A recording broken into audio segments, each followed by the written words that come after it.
Olá, estamos aqui no programa Código de Honra, o programa de parceria do Instituto dos Advogados de São Paulo, IASP, com o Tribunal de Justiça do Estado de São Paulo, TJSP. Hoje está conosco o Dr. Flávio Yunis Elias Freire, ele que é presidente da Comissão de Estudos de Desapropriação do Instituto dos Advogados de São Paulo. Como vai o senhor? Tudo bem? Tudo bem, ótimo. Vamos falar sobre um tema extremamente interessante hoje, que é a desapropriação. Me fale um pouco, doutor Flávio, sobre o Instituto da Desapropriação. Ótimo. O Instituto da Desapropriação, atualmente, ele está muito em voga, né, na nossa cidade de São Paulo, principalmente pelo fato de importantes bairros e regiões metropolitanas estarem sendo afetadas pelas ações de desapropriação, sejam elas amigáveis, sejam elas pelas vias judiciais. A desapropriação ela ocorre basicamente em duas modalidades, interesse social e utilidade pública ou necessidade pública. A desapropriação por interesse social ela não ocorre com a transferência da propriedade imóvel para a administração pública, mas sim o imóvel ele é entregue à coletividade. Um importante exemplo de uma desapropriação, né, de um decreto de interesse social imóveis, construções realizadas pela Coab, onde são desenvolvidos planos de habitação, né, de baixa renda, e esses imóveis são, ao final, transferidos, né, alienados aí, às pessoas de menor poder aquisitivo. Já a desapropriação por utilidade pública ou necessidade pública, ela, neste caso sim, ocorre a efetiva transferência da propriedade imóvel para o ente público, e aí sim o ente público desenvolve as obras necessárias que ao final elas serão devolvidas aí para o melhor uso da própria sociedade. Me dê um exemplo de Unidade única de saúde, escolas, metrô. Tá. Agora recentemente o melhoramento na Avenida Santo Amaro, né, que foi declarado de utilidade pública, imóveis, 2,7 quilômetros de imóveis na Avenida Santo Amaro para a execução do melhoramento público denominado Boulevard Santo Amaro, onde haverá um alargamento da via pública. Então este é um dos exemplos. E os parques, por exemplo, estariam em que modalidade? Então, os parques, nesse caso, seriam o inverso, porque o parque já é público. Mas não tem alguns que eram privados e podem se transformar em públicos, ou não? Parques privados? Regiões que têm grandes áreas verdes que de repente se transformam em parques. No caso seriam... Você teria algum exemplo até para ali poder na região facilitar a nossa... do Panambi, por exemplo, Tá. você tem uma área grande, verde, de Mata Atlântica, tá certo? Que é hoje uma área privada. Se ela for transformada em uma área pública para preservação e tudo mais... Pode também. Isso aí já nós estaríamos aí, teria que ser editado, né, uma lei ou um decreto também de utilidade pública, declarando uma área aí verde, né, para preservação do meio ambiente. Também é um exemplo de utilidade pública. E existe prazo para o poder público ajuizar as ações de desapropriação? Existe. São prazos distintos.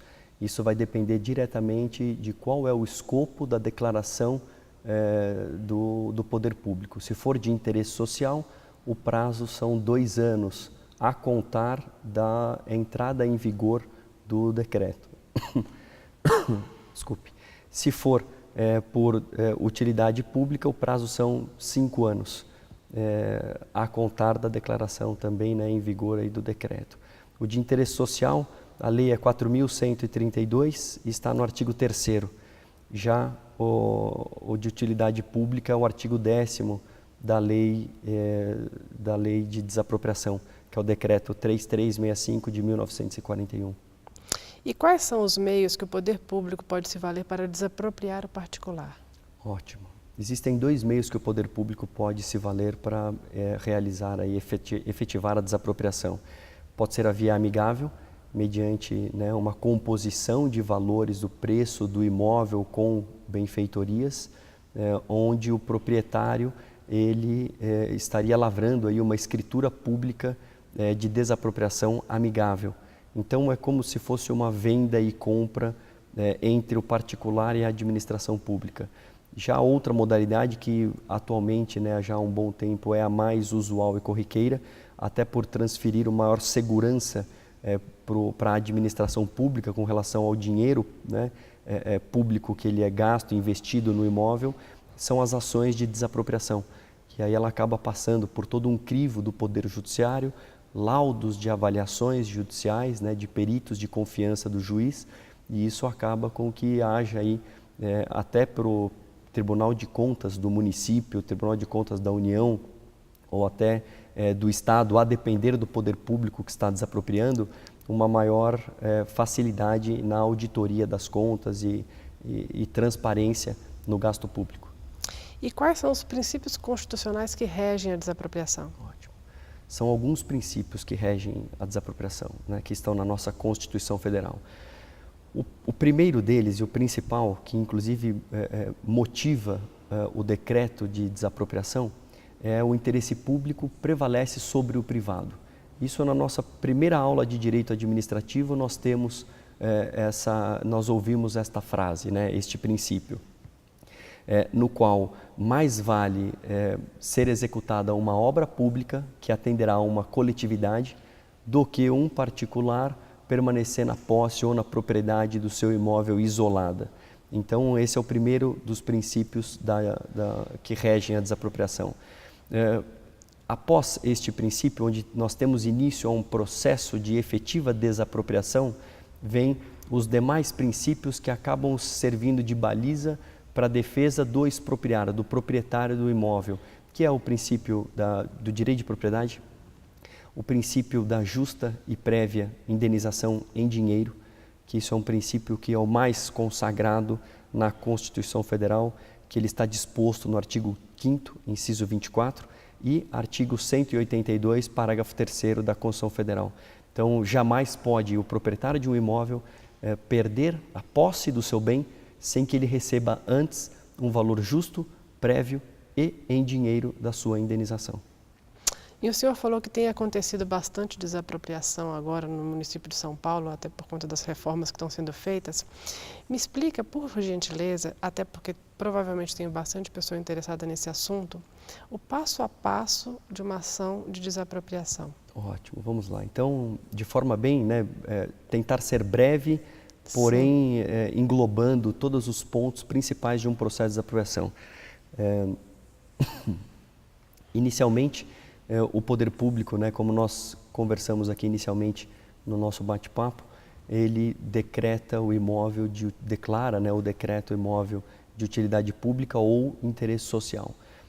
A partir daí, ele tem o prazo de 2 anos ou 5 anos, a depender do motivo da declaração de utilidade pública ou interesse social, para ajuizar a demanda. Ajuizada a demanda judicial, o primeiro passo, né, que um juiz ele deve adotar e que de fato eles adotam é nomear um perito judicial. Então foi ajuizada a ação objetivando o imóvel da rua XYZ. Foi oferecido um valor que o próprio ente público, a administração pública, entende que é devido com base em um laudo que ela fez. Então, isso está chamado um laudo administrativo unilateral. Serve de baliza para o ajuizamento da demanda expropriatória. O juiz, mediante, né, a petição inicial, o pedido de ingresso na propriedade particular e a aferição de um valor a título de indenização, ele nomeia um perito judicial de confiança dele para realizar uma avaliação provisória. Por que ela é provisória? Porque normalmente os pedidos de ingresso na posse do imóvel expropriado, ele ocorre logo no início da demanda, initio litis. Então o juiz às pressas, ele nomeia um perito judicial, determina que seja realizado um laudo provisório para a gente alcançar qual é o valor de mercado. Então quem vai balizar, quem vai apontar quanto que vale a propriedade deste imóvel que está sendo desapropriado, não é a administração pública e também não é o particular. É o Poder Judiciário pelas penas aí do juiz e de um homem de confiança do juiz, homem, mulher que seja, né, no lato sensu de confiança do juiz, que é quem vai desenvolver esse laudo provisório. Realizado o laudo provisório, vamos supor, até para a gente trabalhar com exemplos, para facilitar quem está nos ouvindo a compreensão plena da matéria. O poder público ajuiza a ação e oferece R$500 mil. Então, o proprietário acha que vale R$2 milhões e o juiz vai determinar que um perito dele faça a avaliação provisória.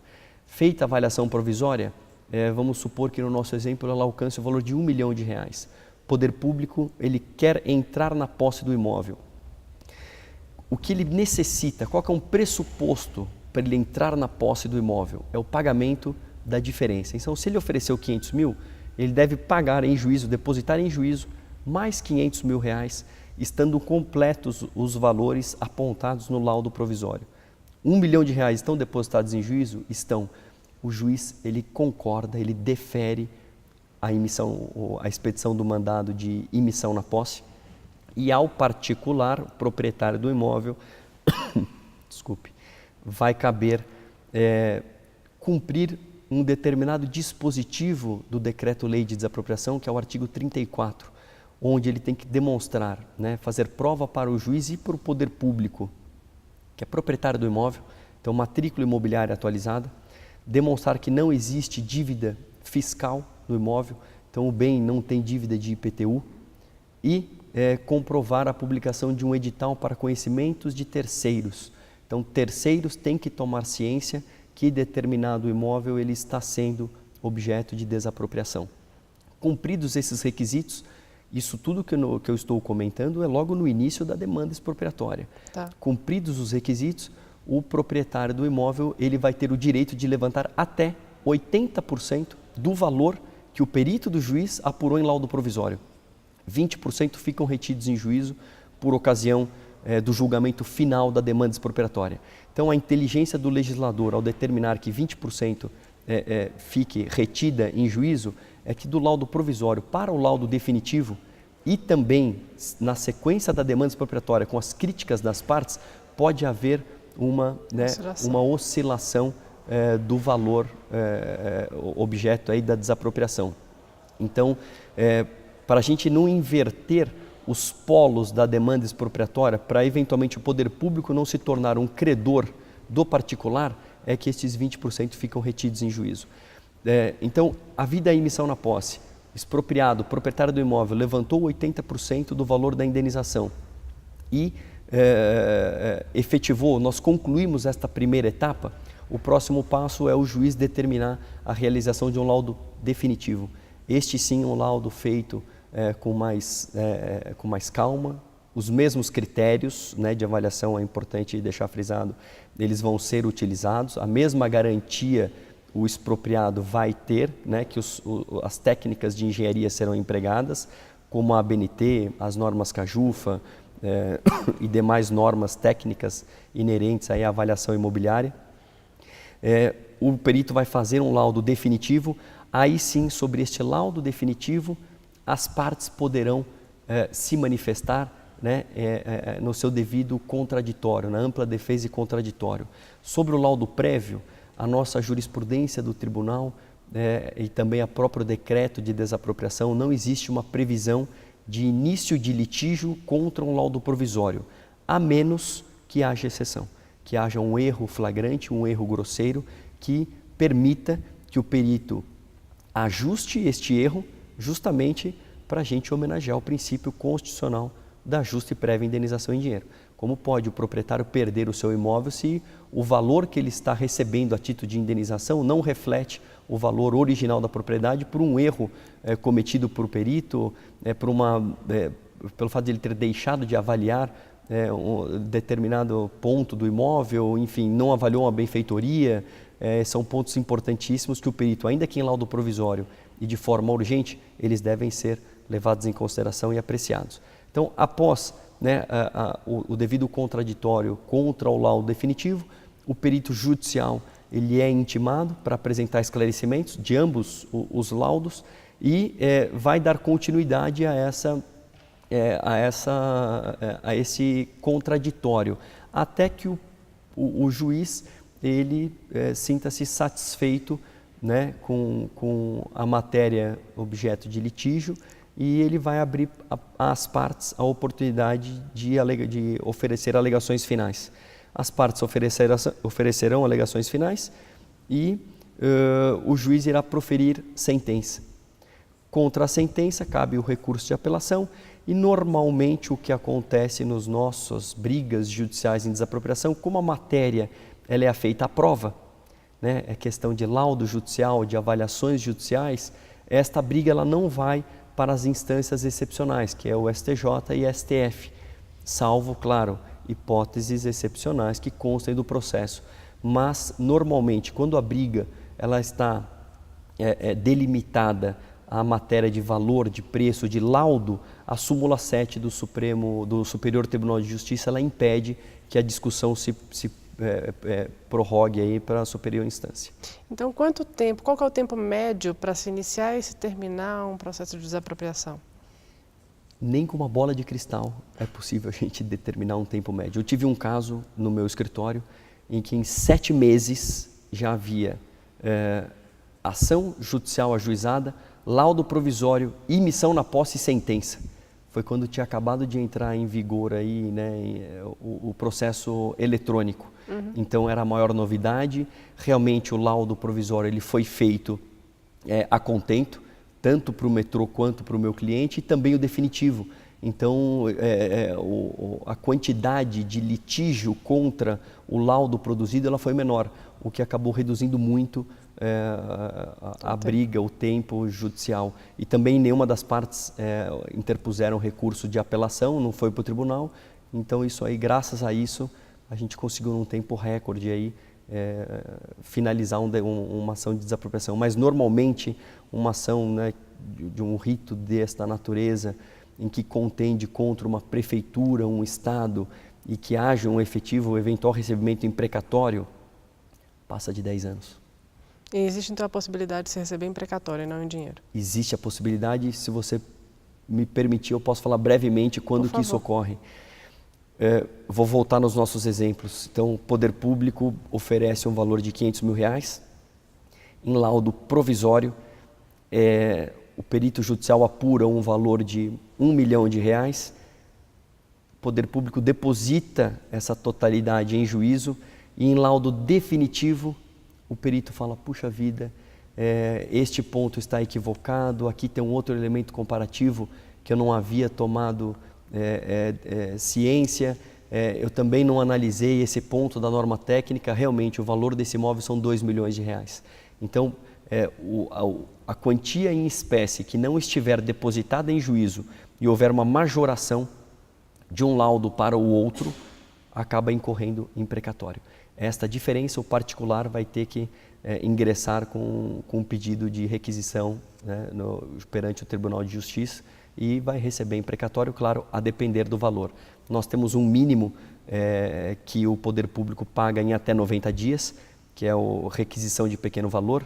Salvo engano, acho que não chega a R$40 mil, é um valor que não é muito expressivo.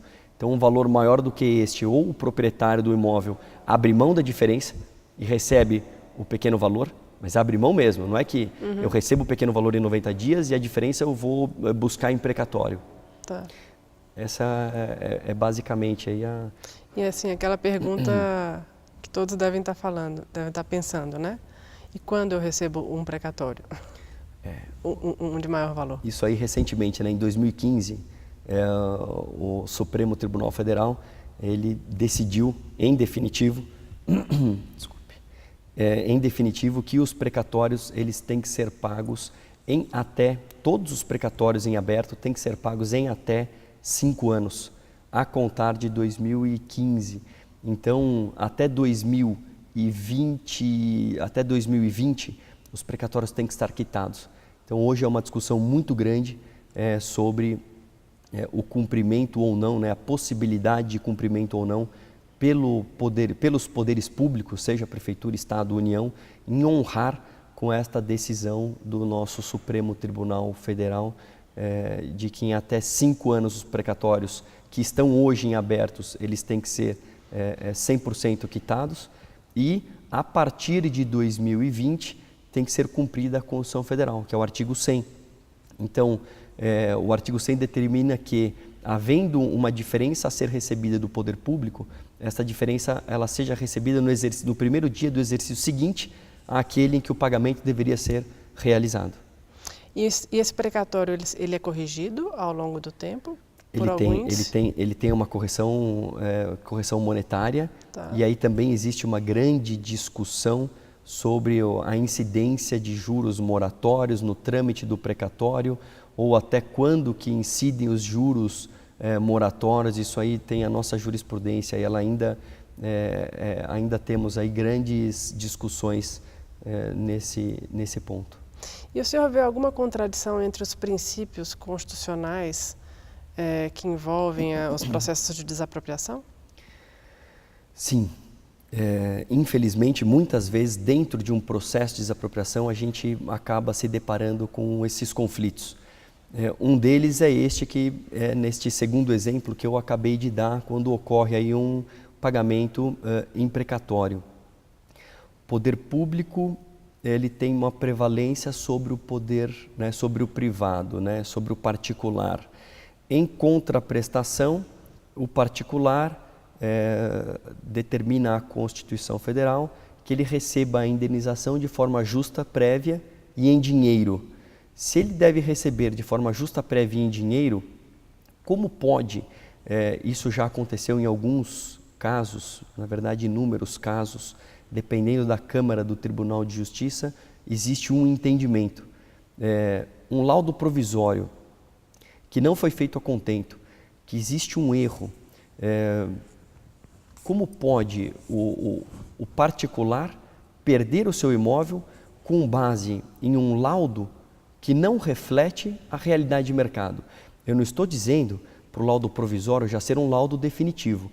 Nós estaríamos minando, né, a existência aí deste laudo provisório que, né, sejamos realistas, foi uma grandíssima conquista do nosso Tribunal de Justiça paulista, que é a súmula 30. A súmula 30 determina que haja um laudo provisório antes de haver emissão na posse.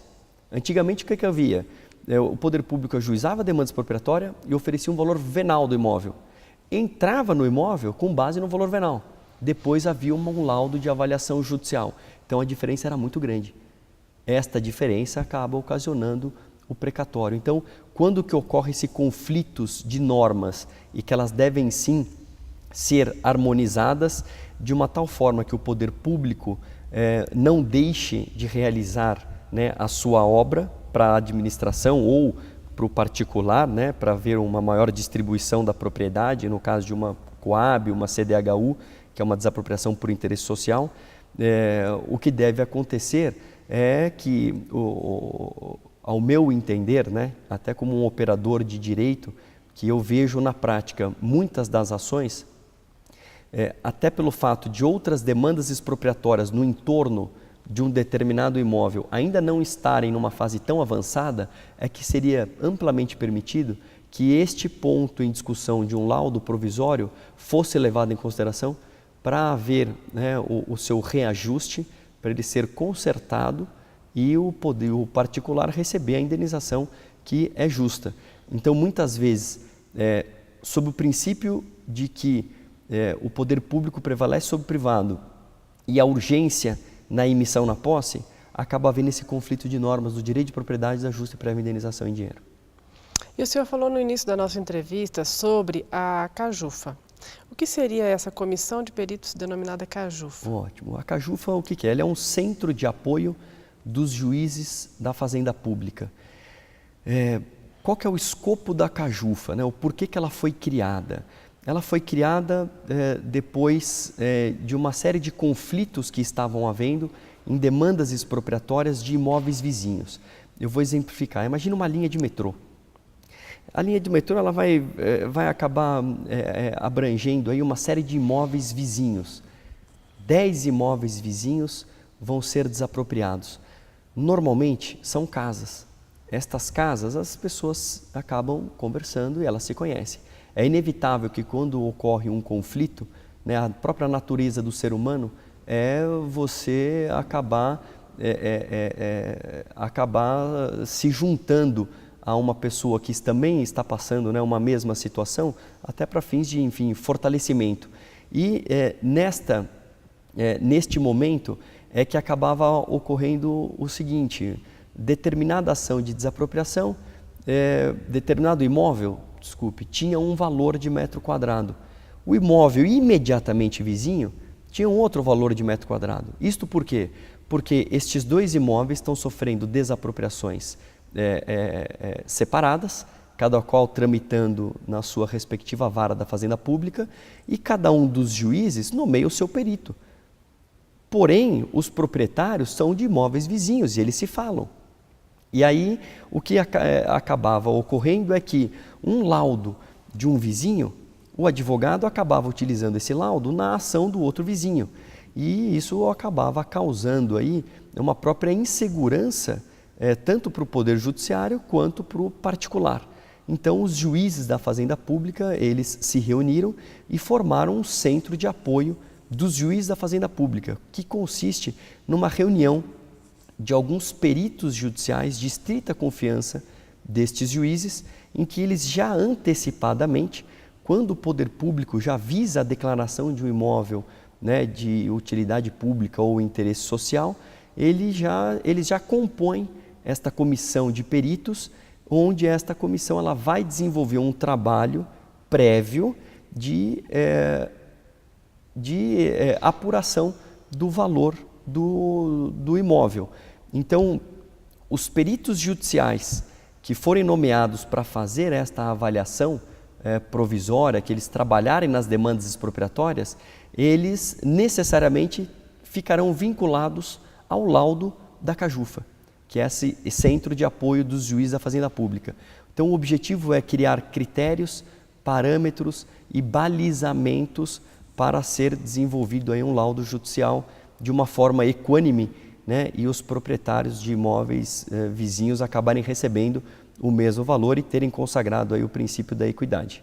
Interessante, muito interessante. E quais são as condenações que o poder público pode incorrer num processo de desapropriação? Ótimo. Numa demanda expropriatória, né, assim que é proferida a sentença, o Poder Judiciário condena o poder público ao pagamento de juros moratórios de 0,5% ao mês, 6% ao ano. Juros compensatórios de 1% ao mês. E a data base dos juros compensatórios, né, a data de início dos juros compensatórios, é a data de emissão na posse. Por isso que é muito importante ficar comprovado quando que o poder público ele se emite na posse do imóvel. Isso ocorre por meio de um oficial de justiça, né, que ele lavra um auto de emissão na posse. Então, 1% de juros compensatórios, são 12% ao ano, e sobre qual alíquota que incide esse 1% dos juros compensatórios. Infelizmente, também existe uma diferença, uma briga muito grande nos nossos tribunais sobre a incidência desses juros compensatórios de 1% ao mês. Tem uma decisão, né, até um acórdão do Supremo Tribunal Federal, relatado pelo então ministro Joaquim Barbosa, onde de uma forma muito enfática, coerente e lúcida, o Supremo acaba decidindo que os juros compensatórios eles são aplicados sobre o percentual que o proprietário não pôde levantar quando perdeu a posse do seu imóvel. Então, se 20% ficam depositados em juízo por ocasião de uma eventual oscilação da avaliação judicial desse imóvel, os juros compensatórios eles servem para compensar o expropriado por não ter recebido este percentual, né, esses 20%, no momento oportuno de perda da sua posse. Se ele perdesse a posse recebendo 100% do valor, ele poderia muito bem comprar um imóvel capaz que nos mesmos moldes e parâmetros daquele que ele perdeu. Mas, infelizmente, a nossa realidade não é esta. Quando você perde um imóvel para o poder público, você, né, com o valor que você recebe, você acaba conseguindo comprar um imóvel muito inferior àquele que você tinha. Então, por isso que os compensatórios, né, ao meu ver, concordando com a decisão do então ministro Joaquim Barbosa, eles devem ser aplicados sobre os 20% que o expropriado não pôde levantar. Incorre também o pagamento de honorários advocatícios, que eles, por ser uma lei especial, a desapropriação, existe um teto mínimo e máximo de 0,5% a 5% sobre a diferença encontrada entre o valor ofertado pelo poder público e a indenização final. E ao final, o poder público também é condenado em pagar os honorários do assistente técnico que o proprietário do imóvel foi obrigado a contratar para ele poder, né, se defender em igualdades de condições dentro do processo. E quais são os limites dos deveres tributários nessa estrutura dos precatórios? Ótima pergunta. Uma grande também discussão que nós temos ainda hoje, né, nos nossos tribunais, discussões de jurisprudência, que elas são das mais diversas, são no momento em que o poder público é emitido na posse do imóvel, você proprietário do bem, tem que fazer prova que não existe dívida passada. Não havendo dívida passada, lhe é conferido o direito de levantar, de receber os 80%. A grande discussão, né, que o poder público acaba impondo no processo, está cumprindo o dever dele, né? Prefeitura, Estado, município, metrô, CDHU, Coab, concessionária de serviço público, União, eles estão no dever deles de defender a tese deles. Eles exigem que, no ato do levantamento dos 80% pelo proprietário, a integralidade do IPTU, do todo o exercício, esteja quitada. E aí vem a nossa discussão, que dentro de uma ação, né, dentro de um instituto da desapropriação, o proprietário ele deve permanecer indene. Ele não pediu para ser desapropriado, ele não colocou o imóvel dele à venda, ele não está fazendo um negócio. É uma aquisição compulsória da propriedade com a força do poder público. Então, nós entendemos que ele jamais pode entregar o imóvel vamos supor, ocorre uma emissão na posse em janeiro de 2017. Ele vai entregar o imóvel com o IPTU 100% pago para o poder público? Né? O que nós entendemos, ele deve pagar sim, até o quanto ele usa. Daqui para frente, de forma proporcional, o poder público que arque com o pagamento desse tributo. Qual é a tese, né, que o poder público utiliza para ver vencida aí, né, a sua expectativa e ter o tributo quitado? É justamente no âmbito do direito tributário, que o fato gerador do pagamento do tributo é a virada do exercício. Isso. E o parcelamento do tributo em 10 vezes é uma mera faculdade que é concedida ao proprietário do imóvel. Então, teoricamente, ele teria que quitar o tributo logo no início do ano. Ele não quitou porque é uma faculdade. Então, a ele não cabe receber o imóvel, entre aspas, com dívida. Entendi. E como harmonizar essas questões todas de forma que fique menos penoso o Instituto da Desapropriação para o proprietário dos imóveis? O que a gente entende, né? O nosso entender, como que a gente faz para harmonizar, é justamente o laudo provisório ele ser realizado de uma forma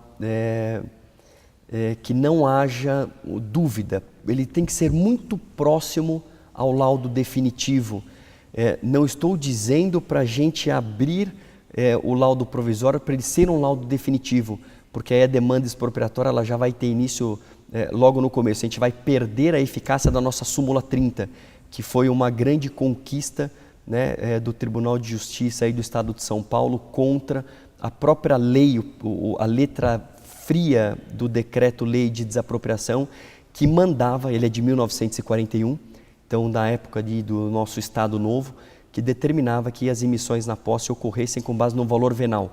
Bem capaz que, à época, o valor venal do imóvel ele refletisse o valor de mercado. Hoje nós sabemos que é uma diferença muito gritante. Então, como que harmoniza isto? O laudo provisório ele deve sim ser realizado, porém de uma forma muito eficaz e a não restar dúvidas quanto ao valor do imóvel. E havendo um erro material, um erro técnico, ele tem que ser prontamente consertado pelo perito judicial a permitir que o proprietário perca o seu imóvel recebendo um valor minimamente justo. Uma pergunta, tá? Acho que vai para o campo um pouco emocional. Uhum. E aquele proprietário que tem um imóvel que para ele tem um valor sentimental muito grande, como que ficam essas questões? Não tem jeito. Não, infelizmente não tem jeito. Eu tive uma cliente que assim que ela perdeu a posse do imóvel, foi uma desapropriação na linha 5 Lilás do metrô. Ela residia numa casa no Campo Belo. Ela estava com 82 anos, ela criou filhos e estava criando netos neste imóvel. E aí a linha 5 Lilás do metrô, né, acabou desapropriando o imóvel dela. Após a emissão na posse, depois de 6 meses, ela criou uma demência e depois de 1 ano ela faleceu. Nossa. Não tenha dúvida que foi no âmbito emocional. E no âmbito emocional, a própria lei de desapropriação, o decreto de desapropriação, ela não permite que outras questões alheias à apuração, né, do valor da indenização da propriedade imóvel e das benfeitorias sejam trazidas aos autos. Então, se você entende que você sofreu um dano moral, não é dentro de uma ação de desapropriação que você vai pleitear o seu dano moral. Se você entende que você tinha um imóvel que ele era produtivo, né, um imóvel, uma fazenda, uma padaria que te gerava rendas, um bem que estava alugado, se você entende que você sofreu perdas e danos, estas perdas e danos devem ser apuradas em um rito específico, num rito ordinário, numa demanda específica. Bom, eu lhe agradeço muito a participação no programa Código de Honra. Imagina. Excelente explicação sobre o processo de desapropriação. E gostaria de abrir a oportunidade, se você quiser fazer mais alguma consideração aos nossos telespectadores, fique à vontade. Eu que agradeço muito o convite, né, da honrosa participação neste programa respeitado, e eu acredito aí que tenha explanado, pelo menos no tempo que nos foi concedido, de uma forma ampla, explicado um pouco sobre o Instituto da Desapropriação, né, as súmulas, né, do tribunal que acabam imperando sobre ela, um pouquinho do decreto-lei e os artigos, né, de lei que são importantes e que a gente deve sim prestar atenção. Eu falo não só isso em benefício do particular, não é porque eu advogo na área em benefício do particular, mas também em prol do poder público, né? A gente não pode fechar os olhos para todas as óticas que estão dentro de um processo de desapropriação, que é justamente o escopo maior da Comissão de Estudos de Desapropriação no Instituto dos Advogados de São Paulo, trazer à mesa não só advogados, mas peritos, juízes, desembargadores, advogados do poder público, né, que seriam advogados da Coab, da CDHU, procuradores do município, procuradores do estado, para quê? Para a gente, numa sala, dentro de uma mesa, a gente trocar ideias, a gente colocar experiências e tentar de uma forma harmônica minimizar os prejuízos, seja do poder público, na pressa em executar a obra, seja do particular em receber a indenização que lhe é devida. Muito obrigada novamente, Dr. Flávio. E nós encerramos aqui o programa Código de Honra de hoje.